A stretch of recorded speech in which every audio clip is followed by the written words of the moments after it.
casos de raiva bovina cresce no Paraná e preocupa pecuaristas. Consumo em expansão e aspectos climáticos fazem o preço da arroba do boi disparar. A ascensão e a queda da cultura da maçã em Guarapuava. Nossas equipes de reportagem relembram a implementação das lavouras, a expansão econômica e o fim dos subsídios. De Guarapuava para o mundo. Queijos da agricultura familiar têm qualidade reconhecida em prêmios nacionais e internacionais. Uma lavoura que enche os olhos. As cores e os aromas dos lavandários encantam os turistas. Essas e outras notícias você confere no Conexão Rural, que está começando.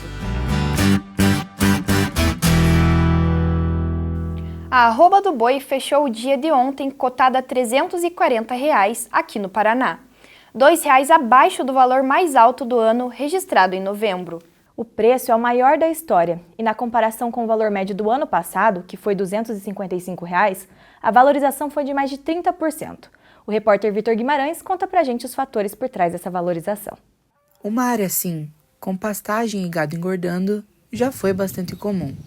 Mas, pouco a pouco, nos últimos anos, parte significativa dos pecuaristas trocou a bovinocultura pelo cultivo de soja, buscando melhores preços e rendimento.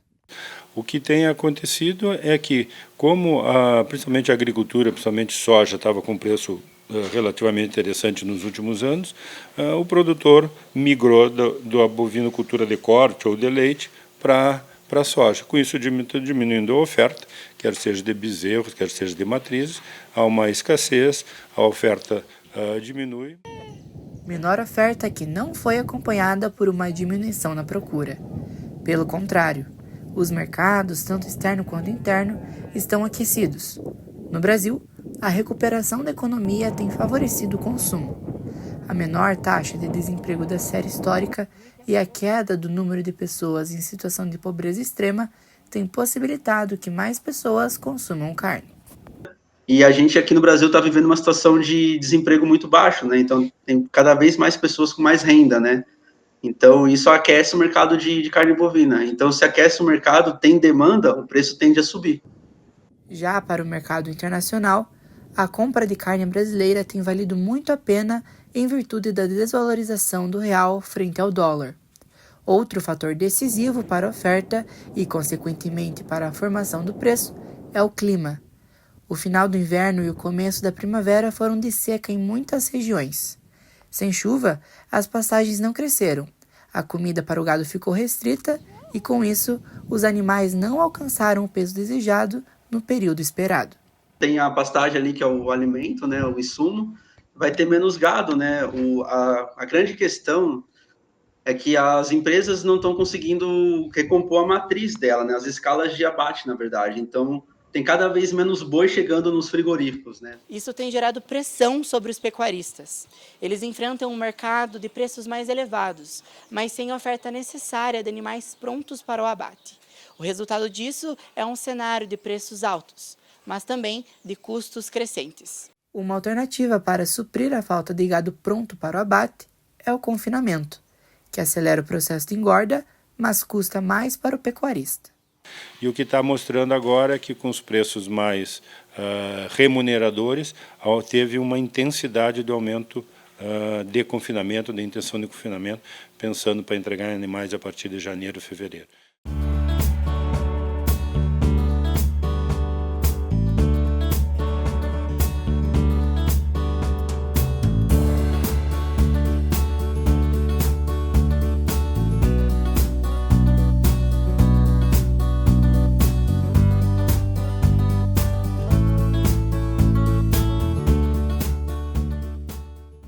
Em 2024 está terminando com uma notícia ruim para os criadores de gado do Paraná. Isso porque os casos de raiva bovina tiveram um aumento em relação aos registrados no ano passado. O número de notificações passou de 148 para 206, um crescimento de 39% que preocupa, porque a raiva bovina, além de ser fatal para os animais, podem ser transmitidas para os seres humanos. Sobre esse assunto, nós vamos conversar com a repórter Ana Flávia Oliveira. Bom dia, Ana. Bom dia, Wani. Bom dia, Isabelle. 45 municípios registraram casos de raiva bovina nesse ano. A cidade com mais notificações é Cascavel, seguida de 2 municípios bem próximos aqui de Guarapuava, que são Laranjeiras do Sul e Ponta Grossa. Aqui comigo, a médica veterinária Elisiane Kogo dos Santos, da Defesa Agropecuária do Paraná, que é a ADAPAR. Bom dia, Elisiane. Bom dia. Elisiane, esses números, eles são preocupantes? Sim, a raiva, por se tratar de uma zoonose, sempre é preocupante. A gente pode dizer que essa doença ela ainda está sob controle? A doença, a gente tem as notificações, tem os casos positivos de raiva e a ADAPAR está sempre trabalhando no controle dessa doença. E como estão sendo conduzidas as ações de combate e contenção da doença aqui em Guarapuava? Os trabalhos são realizados através de vigilância, através de educação sanitária, colheita de material, encaminhamento desse material ao laboratório e, quando positiva, nós fizemos um trabalho de vigilância e educação sanitária no foco e no perifoco. E quais são as principais recomendações para os pecuaristas nesse momento? A recomendação é que todos os produtores rurais que tenham animais de produção e também tenham cães e gatos estão perto de regiões ou localidades foco que vacinem todos os animais contra a raiva, pois é a melhor forma de prevenção do rebanho e, inclusive, essa questão do cão e gato também é importante realizar a vacinação dos animais de pequeno porte. E qual que é a relação entre a doença e os morcegos? O morcego, nós chamamos de morcego hematófago, que é um morcego que se alimenta de sangue. E nós trabalhamos com o morcego denominado Desmodus rotundos. E a relação dele com a raiva está intimamente ligada, visto que o morcego contaminado, ele está contaminado, ele suga o sangue do animal sadio. E nesse momento, se ele estiver contaminado, ele inocula o vírus da raiva e ocorre a transmissão. Se os animais estiverem vacinados, não ocorrerá a doença. Portanto, a vacinação a gente sempre enfatiza que é a melhor forma de prevenção e controle. E quais são os sinais clínicos que os produtores devem observar? Os sinais clínicos aparentemente seria afastamento do rebanho, apatia, salivação às vezes, andar cambaleante, geralmente aparece muita dificuldade de locomoção, movimentos de pedalagem, dificuldade de deglutição e dificuldades em beber água e posteriormente a morte. Muito obrigada, Elisiane. Ana Flávia Oliveira para o Conexão. Na próxima semana, um novo laticínio começa a funcionar aqui em Guarapuava. A iniciativa é da Coamig e promete aumentar a renda das famílias cooperadas. Quem tem mais informações sobre esse assunto é a repórter Amanda Borges. Bom dia, Amanda! Bom dia, Anne! A inauguração representa um investimento de 20 milhões aqui para a cooperativa e é um marco importante para os produtores de leite aqui da região. Agora eu vou conversar com o Marcelo Monareto, que é gerente dessa nova investimento. Marcelo, bom dia. Bom dia. Marcelo, qual que é a capacidade de recebimento dessa nova indústria? Nós teremos a capacidade de recebimento de processamento de 30 mil litros por dia e de recebimento de 70 mil litros por dia. E Marcelo, essa quantia representa quanto da produção dos cooperados aqui de Guarapuava? Todos os nossos cooperados estão inclusos dentro desse volume e também tem alguns produtores ainda que não são cooperados que também entregam leite para nós. E no que esse leite vai ser transformado aqui nessa indústria? Ele vai ser transformado em queijos, tá? E dos queijos vai ter a origem a matéria gorda, que vai ser feita a manteiga e a nata. Então, dos queijos que a gente vai fabricar vai ser o queijo mussarela, o queijo provolone, o queijo parmesão, o queijo montanhês, o queijo prato e o queijo colonial. E por que para o criador de gado leiteiro cooperado daqui significa uma melhora na remuneração e nas condições de trabalho? Com certeza, né, o beneficiamento da matéria-prima aqui na nossa fábrica vai contribuir para que a gente possa trazer para o nosso cooperado e para o nosso produtor um certo conforto nessa questão da remuneração do preço. E juntamente com a fábrica a gente também vai estar lançando um programa de pagamento de leite por qualidade. Isso sim vai envolver ambos os interesses, né, tanto do produtor quanto da indústria, e vai refletir numa melhor remuneração ao produtor. E o laticínio Fortinho vai ser o primeiro da região com certificação de inspeção federal, certo? E o que isso significa na prática? Isso na prática significa que nós temos a capacidade de, além de comercializar o nosso produto com o Brasil inteiro, também exportar os nossos produtos, tá? É claro que para que a gente possa fazer esse processo, né, há uma escada a ser subida ainda, até chegar no momento em que a gente possa exportar, mas é a chancela de inspeção que nos permite ter esse amplo mercado. Muito obrigada, Marcelo. Amanda Borges para o Conexão. A inauguração do Laticínio Fortim está marcada para o dia 11 de dezembro, às 9 da manhã, e é aberta ao público. A indústria fica localizada na rua Judite Bastos de Oliveira, número 1157, no Jardim das Américas. Ainda hoje, uma receita de doce de leite pra lá de simples. E depois do intervalo, o Conexão Rural relembra a frase de prosperidade da cultura da maçã em Guarapuava.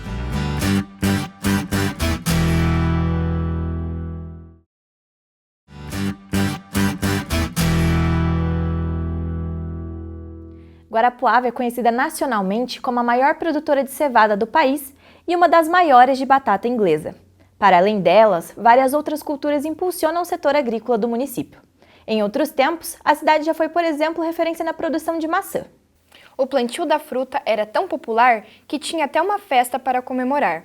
A repórter Ana Flávia de Oliveira foi atrás das memórias para entender o porquê do plantio da maçã ter entrado em declínio. Natural de Cascavel, José veio morar em Guarapuava, no distrito do Guará, na década de 1980 para trabalhar num dos pomares de maçã do município. Matão fechado, você tinha que arrancar tudo aquilo, tirar da área, e daí raízes menos de que uma caneta tinha que tirar tudo do solo, não podia deixar nada. É como se peneirasse o solo quase, né? Era 100, 150 pessoas catando raiz. A raiz que enxergasse tinha que catar tudo e queimar. Após isso nós plantava em risco, né, as leiras, né? Cada 5, 6 metros, depende da variedade, né? Riscava e plantava, cada 2,5 metros, 3 metros, depende da variedade também, ia plantando. O cultivo de maçãs chegou em Guarapuava na década de 70, quando grandes empresas madeireiras escolheram os pomares para executar o reflorestamento de áreas exploradas do município. Isso ocorreu por meio do Fundo de Investimentos Setoriais, que é o FISET. O clima favorável do município, somado aos investimentos vindos do governo federal, alavancaram o plantio de tal forma que, na época, Guarapuava era conhecida nacionalmente como uma grande produtora de maçãs. A maçã, assim, predominantemente, ela é de clima temperado. Então, o Brasil, por ser um país de clima tropical e subtropical, então ela precisa de ser nas regiões que são mais frias, né? Como a região, basicamente a região sul, e das cidades daqui mais do centro-sul do Paraná até o Rio Grande do Sul você consegue produzir. A chegada da cultura macieira transformou o cenário econômico de Guarapuava por meio da geração de empregos. A maioria dos pomares se concentrava no distrito do Guará, e por conta disso, os moradores da região viveram 3 décadas de prosperidade. Não faltava emprego não, era o que tinha de gente para trabalhar aqui, tinha serviço, muito serviço, porque a maçã é uma cultura que demanda muita mão de obra, né? Muita mão de obra. Ela é uma cultura que trabalha o ano inteiro, né? E na colheita e raleio, que fala, raleio dos frutinhos, aí vai muita gente, muita gente. Nós mesmos, vinha gente de Guarapuava, vinha 4 ônibus de Guarapuava, de pessoal, Góis Artiga, vinha um caminhão, e o pessoal daqui ao redor a gente puxava tudo. Tinha dia que tinha mais de 500 pessoas nos pomares fazendo raleio ou colhendo. Morador antigo do Guará, seu Luiz, assim como José, viu o distrito prosperar com o cultivo.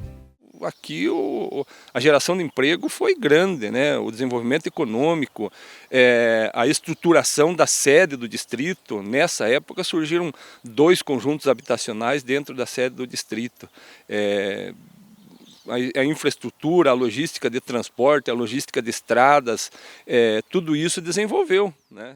Um dos incentivos para a produção era o programa Planalto Verde, criado pelo então prefeito Nivaldo Krieger em 1984. O objetivo do projeto era incentivar a permanência do povo no campo, diminuindo o êxodo rural. Com os incentivos, a cultura da maçã se tornou algo tão forte em Guarapuava que em 1976 foi realizada a primeira Festa da Maçã, evento que durava uma semana inteira e incluía exposição agropecuária e de produtos derivados da fruta no Parque Lacerda Werneck. A programação da festa incluía shows e a coroação da rainha e das princesas da maçã. Qualquer guarapuavana podia representar uma empresa ou uma entidade e concorrer ao título. Uma das ganhadoras foi a Maria Morgado. Ela foi primeira princesa do concurso realizado em 1985 representando a Associação Lions Club. Como Guarapuava era uma grande produtora de maçã, né? Então nós íamos até a produção, nós tirávamos foto e a gente divulgava o nome de Guarapuava devido à, né, a produção ali, que era bem uma produção bem expressiva, assim, no Brasil inteiro, aliás, né? O Brasil era o Guarapuava era destaque na produção de maçã. Então a gente divulgava a festa, na verdade, que março era mês da colheita da maçã. Então era nesse mês que era realizado daí a escolha da rainha da maçã. Para definir as vencedoras de cada ano, os jurados tinham como critérios de avaliação beleza, simpatia e postura. Era uma festa bonita, era uma festa linda, era uma festa popular, né? Então todos ali não tinha distinção de classe, nada, todo mundo ia para saber quem seria a rainha da maçã daquele ano. Mauro ainda era estudante de jornalismo naquela época, mas já fazia coberturas da festa da maçã para o jornal em que trabalhava, o Esquema do Oeste. Clima ideal, com aquele friozinho básico na estação correta, altitude de 1.200 metros, terra propícia, sol e chuva nas doses necessárias, as macieiras em pouco tempo ocuparam a paisagem. O significado de pertencimento, né? Porque você tem orgulho quando alguma coisa extrapola da tua cidade, né? E é falada, é comentada fora daqui, né? Então havia esse orgulho, né, de Guarapuava ser uma cidade produtora de maçã. Era uma fase fantástica, né, como todas as fases são, né, e que infelizmente chegou ao final dela. Muito triste para todos nós, muito triste. A cultura da maçã entrou em declínio nos anos 1990. Assim como a chegada dela trouxe emprego, o enfraquecimento também teve consequências econômicas, principalmente para quem trabalhava nos pomares. Os empregados não tiveram outra escolha a não ser buscar novos rumos para se sustentar.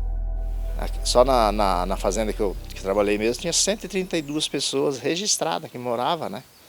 Então foi um desastre, né? O pessoal teve que ir para a cidade procurar emprego, a cidade também não oferecia tanto emprego, muita gente foi embora, né? Foi para outros lugares, né? O Guará mesmo praticamente morreu, né? Porque o movimento aqui era muito grande na vila aqui. Depois que foi acabando esses pomares, foi ficando difícil para todo mundo aí. A mudança na gestão do município, o custo elevado do plantio e mesmo o clima, aos poucos foram impossibilitando a continuidade da cultura da maçã. E aqui a aptidão das empresas são madeireiras. Então a aptidão é completamente diferente, porque a condução de você colocar uma floresta plantada é bem diferente de um pomar. Então assim, o número de funcionários teria que ser maior. A questão do armazenamento das madeiras, você não precisa de ter um local específico, você pode só ter um terreno e um local muito grande armazenar. E as maçãs você precisa de um certo cuidado. Porque as mudas que vieram para Guarapuava, elas eram de uma região da Europa. Então elas careciam, já estavam ali há 10 anos, eles careciam de uma adaptação. E não foi feita essa adaptação. Quando você montou a estação de aviso fitossanitário, você mudou o mando ideológico político da região, do município. E já não era mais prioridade para o novo gestor que se continuasse investindo nessa pesquisa, né? Quando o investimento, o lucro não cobre o investimento, eles param, né? Então foi aí que a maçã se fracassou aqui no município de Guarapuava. Hoje, 3 décadas depois do fim do cultivo da maçã, a cultura e a festa seguem na memória de quem viveu essa época.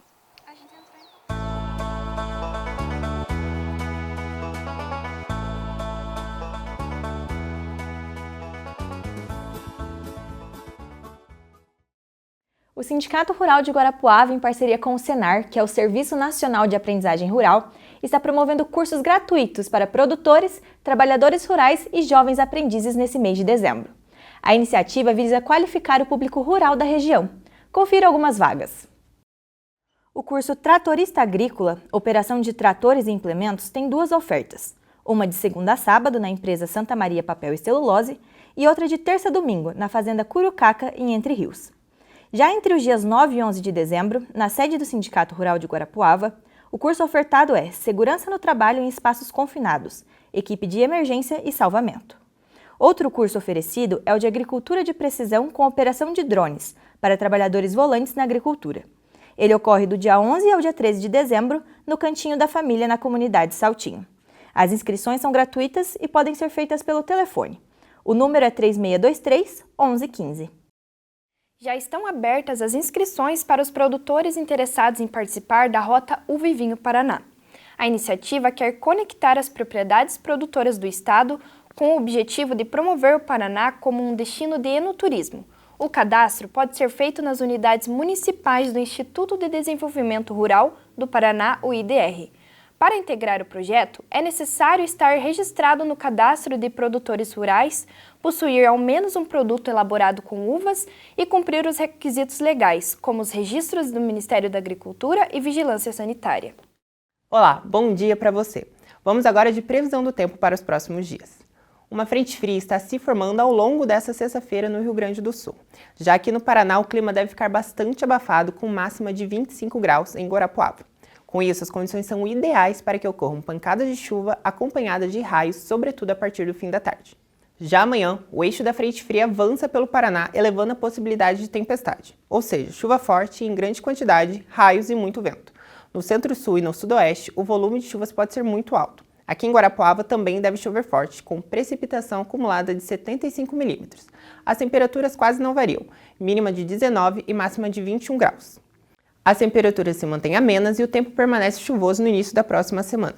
Estão previstos 44 milímetros no domingo e 11 na segunda-feira. O agronegócio significa crescimento e prosperidade para o Brasil. É do campo também que muitas famílias tiram seu sustento. Mas para uma em especial aqui de Guarapuava, a vida na roça é mais do que isso, é superação pessoal. Quem conta pra gente o porquê é a repórter Ana Clara Nicoletti.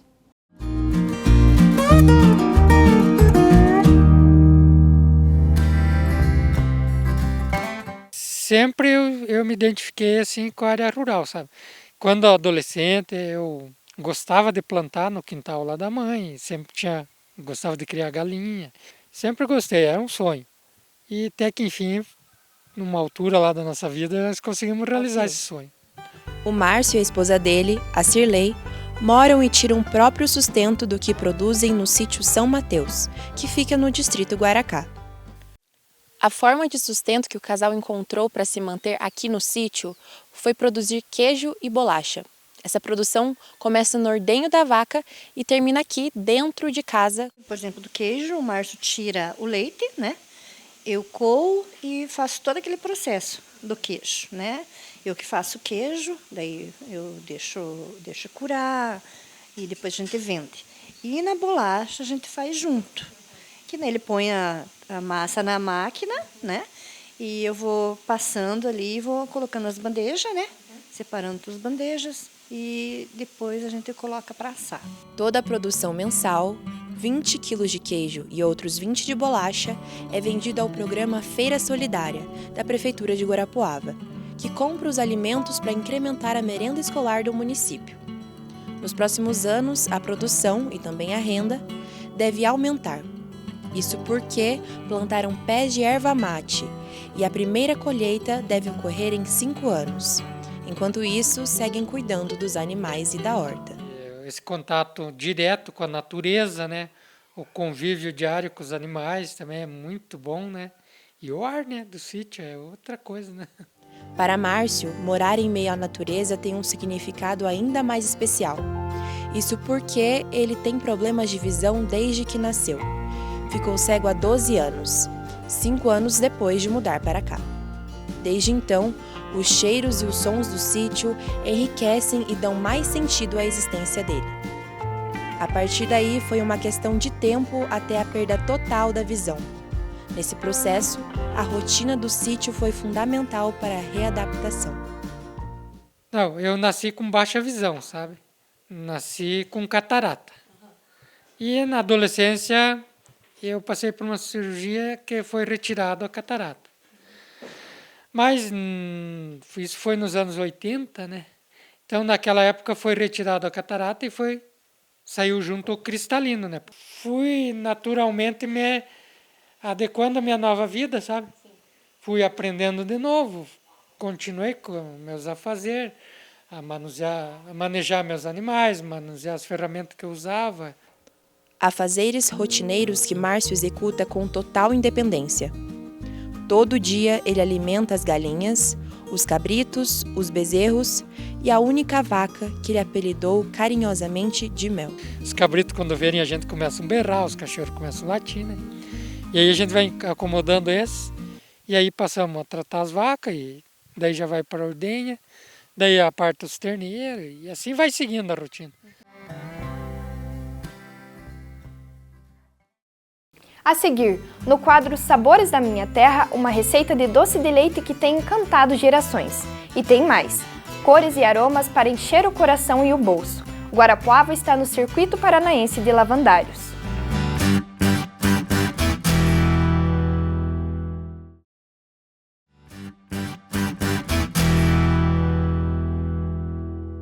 Aqui no interior do Paraná, numa propriedade rural de Guarapuava, estão sendo produzidos alguns dos melhores queijos do Brasil. A repórter Amanda Borges foi até a propriedade onde fica a agroindústria Bela Luz para apresentar para a gente o processo de produção de queijo da família Oliveira. Jefferson e Veridiana têm motivos de sobra para terem orgulho da queijaria da família. Menos de um ano depois da inauguração, o queijo colonial produzido aqui conquistou o selo ouro no 3º Campeonato Mundial do Queijo, realizado em São Paulo em abril deste ano. A gente esperava em participar do concurso para a gente ter um pouco de noção de como que era o nosso produto, que eles enviaram uma carta para nós de o que a gente poderia melhorar, né?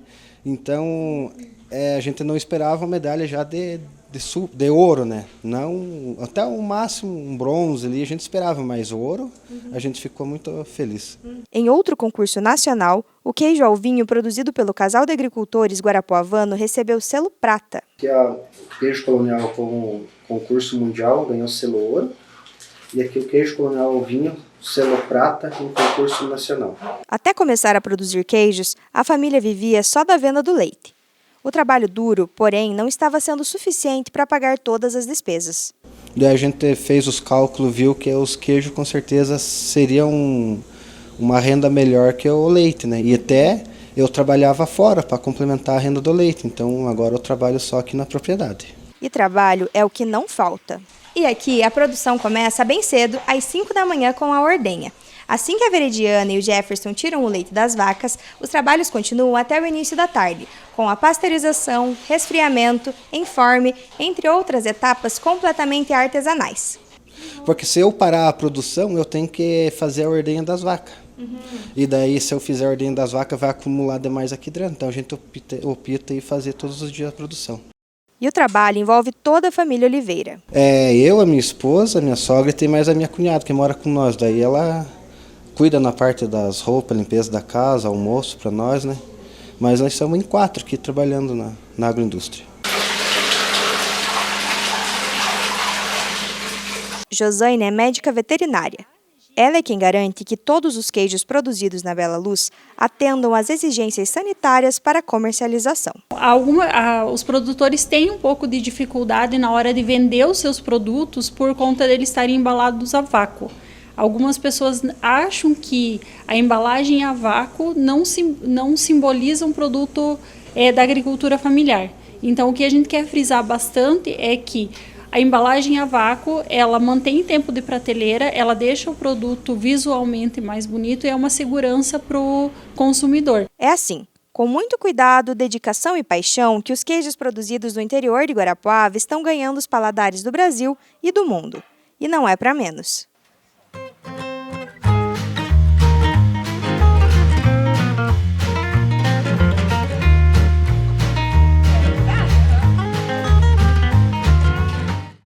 De uma delícia feita de leite para outra delícia preparada com leite. No quadro Sabores da Minha Terra, a repórter Mariana Huller foi até a propriedade da família Primac para aprender uma receita de doce de leite que tem adoçado o paladar de gerações.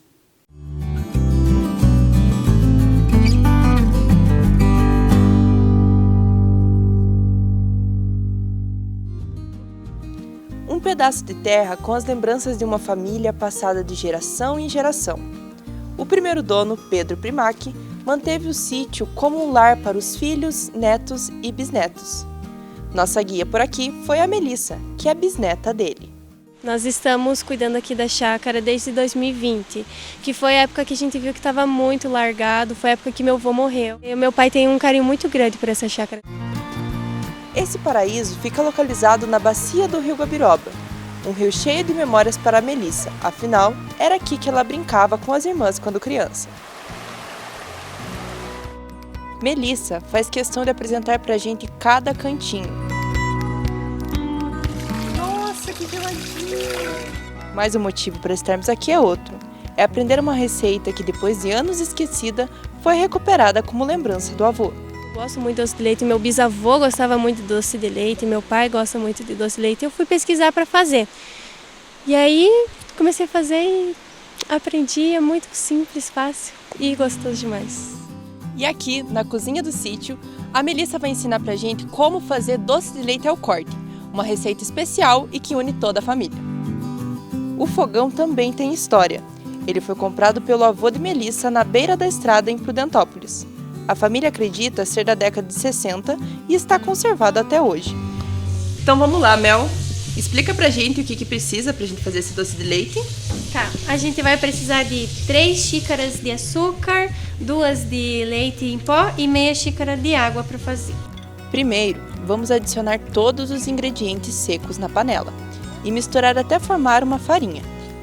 Em seguida, acrescentamos a água, misturando até ficar homogêneo. Depois, é só levar para o fogo.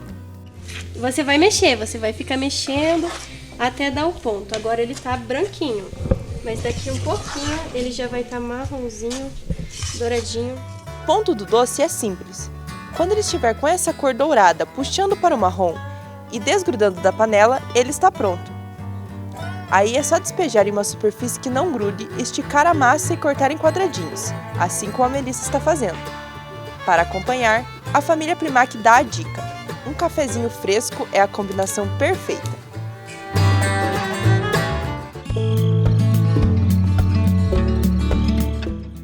E essa foi a receita de hoje nos Sabores da Minha Terra. Até a próxima!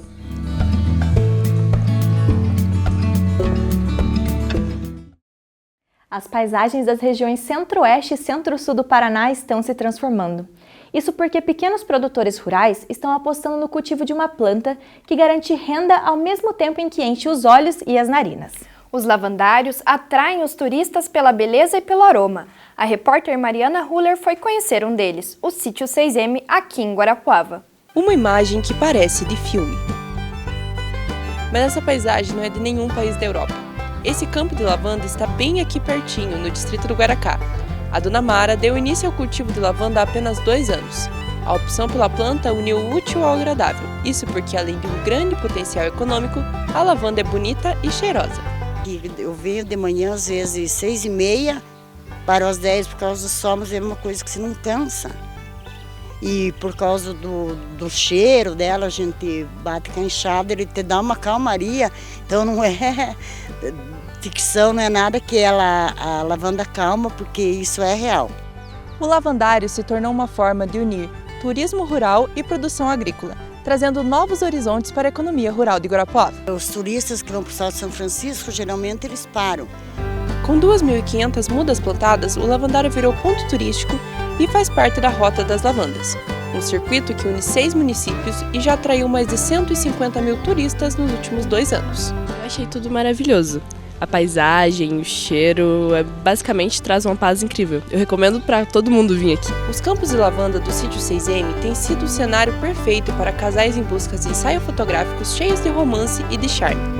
A atmosfera criada pelas lavandas transforma qualquer clique em uma memória inesquecível. Para muitos casais, além das fotos, a visita ao lavandário também é uma forma de relaxar e viver momentos únicos em contato com a natureza. Eu trouxe a Gabi aqui no Salto São Francisco e ela, ficou encantada com o lavandário, achou muito lindo e a gente teve que voltar para tirar umas fotos.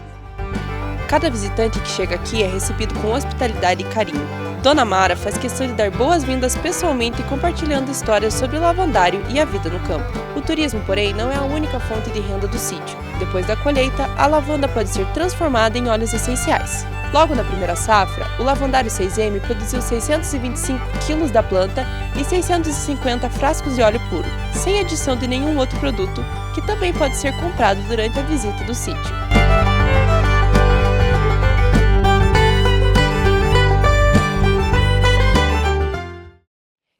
conhecer o lavandário da Dona Mara? Então é só agendar uma visita pelo Instagram. O perfil é o @sítio 6M. A propriedade fica no distrito Guaracá, no caminho para o Salto do São Francisco. O Conexão Rural termina por aqui. Esse é um telejornal laboratório produzido pelos estudantes do 3º ano do curso de jornalismo da Unicentro. Muito obrigada pela sua companhia e até a próxima edição. Um ótimo final de semana para você!